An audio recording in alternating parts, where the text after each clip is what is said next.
سے پہلے رسول کی بات کریں تو رسول یہ گواہی دیں گے اس دن آخرت والے دن کہ اے اللہ ہم نے منوعاً تیرا پیغام تمام انسانیت تک اپنے اپنے دور میں، نوح علیہ السلام نے اپنے دور میں، ٹھیک ہے، موسیٰ علیہ السلام نے اپنے دور میں، سب نے اپنے اپنے دور میں پہنچا دیا. اب اس کے بعد کیا ہوگا؟ ایک عام انسان. اچھا وہ ایک عام انسان کون ہے یہ بتائیے مجھے. ہم کون ہیں؟ سارے آپ لوگ ہیں. ابھی آپ اپنی بات کریں. میں ہوں، ٹھیک ہے، ورڈ استعمال کریں میں، تاکہ آپ کو اس کی سیریسنس کا اندازہ ہونا. تو اب میں جو ہوں مثال کے طور پہ، یا ایک عام انسان کی جو ہم بات کر رہے ہیں، وہ کہے گا کہ اے اللہ جو پیغام ہمیں دیا تھا، رسول نے ہم تک پہنچایا تھا، ہم نے اب اس پیغام کو میں گواہی دے کے کہتی ہوں کہ میں نے آگے لوگوں تک پہنچا دیا، جس کو آپ کہتے ہیں امر بالمعروف نہی عن المنکر. یہ ورڈ سنا ہوا ہے آپ نے، ٹھیک ہے. تو یعنی کیا کہ میں نے لوگوں کو برائیوں سے روکنا اور اچھائی کا حکم دینا. تو میں نے، اچھا اب یہ جو گواہی ہے، میں نے پیغام ہم کون سا پیغام؟ قرآن اور سنت کا پیغام، ٹھیک ہے.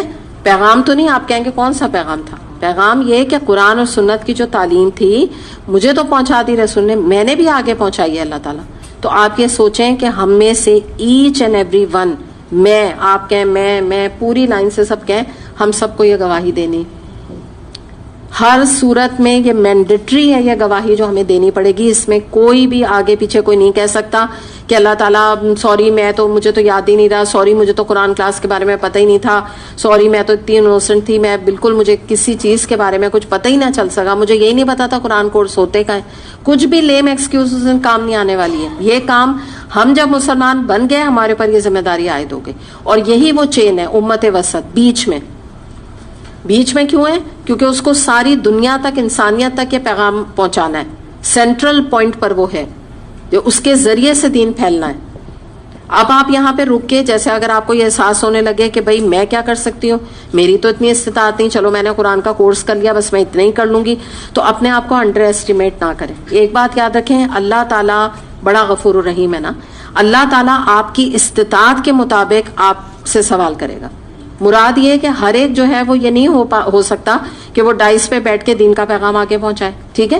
تو there are many other things to do. مثال کے طور پہ آپ جو ہے قرآن کے جو پیمفلیٹس ہوتے ہیں، بکس ہوتی ہیں، نیچے بک شاپ موجود ہے، وہ لے کر آپ صرف اس مشنری زیل کے ساتھ کہ میرے اوپر یہ ذمہ داری آتی ہے کہ مجھے لوگوں تک اللہ کا پیغام پہنچانا ہے، میں اس جذبے کے ساتھ میں اپنا یہ روٹین بنا لوں کہ میں ہر مہینے 10 بکس 20 بکس میں آگے لوگوں تک پہنچاؤں گی. یہ آپ کیا کر رہی ہیں؟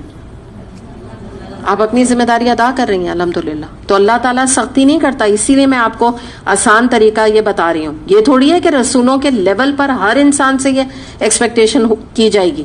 وہ تو بس ٹھیک ہے جس کو، اچھا پھر جس کو اللہ نے اگر توفیق دے دی، اس نے علم حاصل کر لیا، وہ آگے نکل گیا. اب وہ اگر گھر میں جا کے بیٹھ گیا اور دن رات وہ ٹی وی اور چینل سرفنگ قرآن پڑھنے کے بعد کر رہا ہے، بہت سخت اس کا سوال ہے کہ بھائی تمہارے اندر ایبلٹی تھی تو تم ایک دائی کی حیثیت سے پیغام آگے پہنچاتے، اس کی استطاعت زیادہ تھی، اس سے زیادہ سوال ہوگا. ٹھیک ہے نا. بڑے اچھے اے گریڈز آ گئے، سب کچھ کر لیا اس میں قرآن کی کلاس میں، اور اس کے بعد گھر جا کے بیٹھ گیا تو سوال اس سے زیادہ ہے. پھر اس کے بعد کیا ہے؟ آپ مثال کے طور پہ جیسے درس کے اہتمام اپنے گھر میں کروا سکتی ہیں. آپ جو لیکچرز کا اہتمام اللہ کے کوئی بات کے حوالے سے کہ آپ کے گھر والوں کو، آپ کے خاندان والوں کو ہدایت مل جائے، مرنے کے موقع پہ، خوشی کے موقع پہ، یہ موقع تو ایٹ لیسٹ ایسے ہوتے ہیں کہ انسان درس کا اہتمام کر سکتا ہے. تو یہ بھی جو آپ اپنے گھر میں اہتمام کر رہی ہیں، الحمدللہ آپ اللہ کا پیغام آگے پہنچا رہی ہیں. یہ آپ کی سب یہ انشاءاللہ تعالیٰ یہ گواہی ہے جو آپ کل اللہ کے سامنے دے سکیں گے انشاءاللہ. پھر اس کے علاوہ یہ ہے کہ جیسے آپ یہاں قرآن پڑھنے آتی ہیں، آپ نے یہاں سے فری آف کاسٹ یہاں پہ فلائرز ہیں، آپ کوئی 10-20 فلائر ہر دفعہ لے کے گئی ہیں، اور آپ نے اپنے محلے میں، اپنے رشتہ داروں میں، ہر جگہ کس لیے بانٹا؟ اس لیے نہیں کہ ہمارے یہاں پہ کوئی پبلسٹی کے لیے آپ یہ کام کر رہی ہیں کہ کوئی ایڈمن خوش ہو جائے گی یا یہاں کی کوئی لوگ خوش ہو جائیں گے. نہیں، کس لیے کرنا ہے؟ یہ اللہ کا پیغام آپ ان کو کس سے جوڑ رہی ہیں؟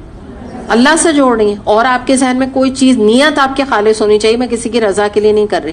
کوئی ضروری بھی نہیں ہے آپ کو کسی کو بتانا میں نے کتنے اٹھائے ہیں، اور بتا کے آپ لے کے جائیں، اور کوئی نہیں آپ سے پوچھے گا آپ لے کے گئیں تو کیا کیا. یا آپ خود اپنی ذمہ داری سمجھیں. اور سب سے اچھا اس کا سورس یہی ہے کہ آپ خود اگر زبان سے نہیں بول سکتی تو بہترین طریقہ پیمفلیٹس کو آگے پہنچائیں. لوگوں تک بات انشاءاللہ پہنچ جائے گی. پھر ورڈ آف ماؤتھ کے ذریعے سے آپ کوئی اچھی بات اپنے بچوں کو بتا سکتی ہیں, اپنی بہن کو سرکل آف انفلوئنس میں بھائی کو بتا سکتی ہیں, اپنی جو بھی ساس ہیں, جو بھی آپ کے گھر میں اچھے طریقے سے حکمت کے ساتھ بات آگے پہنچائیں. واٹس ایپ کے تھرو بات آگے پہنچائیں. واٹس ایپ پہ آپ کے لیکچرز آتے ہیں, وہ آپ آگے سینڈ کر دیں. یہ سب چیزیں آتی ہیں کہ آپ الحمدللہ جو پیغام آپ تک قرآن کے ذریعے پہنچ رہا ہے, رسولوں کے حوالے سے پہنچا, الحمدللہ آپ آگے پہنچا رہے ہیں. تو اتنا کوئی مشکل کام نہیں ہے جتنا ساؤنڈ کرتا ہے. چلیں انشاءاللہ تعالیٰ اللہ تعالیٰ ہمیں توفیق دے کہ انشاءاللہ ہم اللہ کے پیغام کو پڑھیں بھی اور آگے بھی پہنچائیں انشاءاللہ.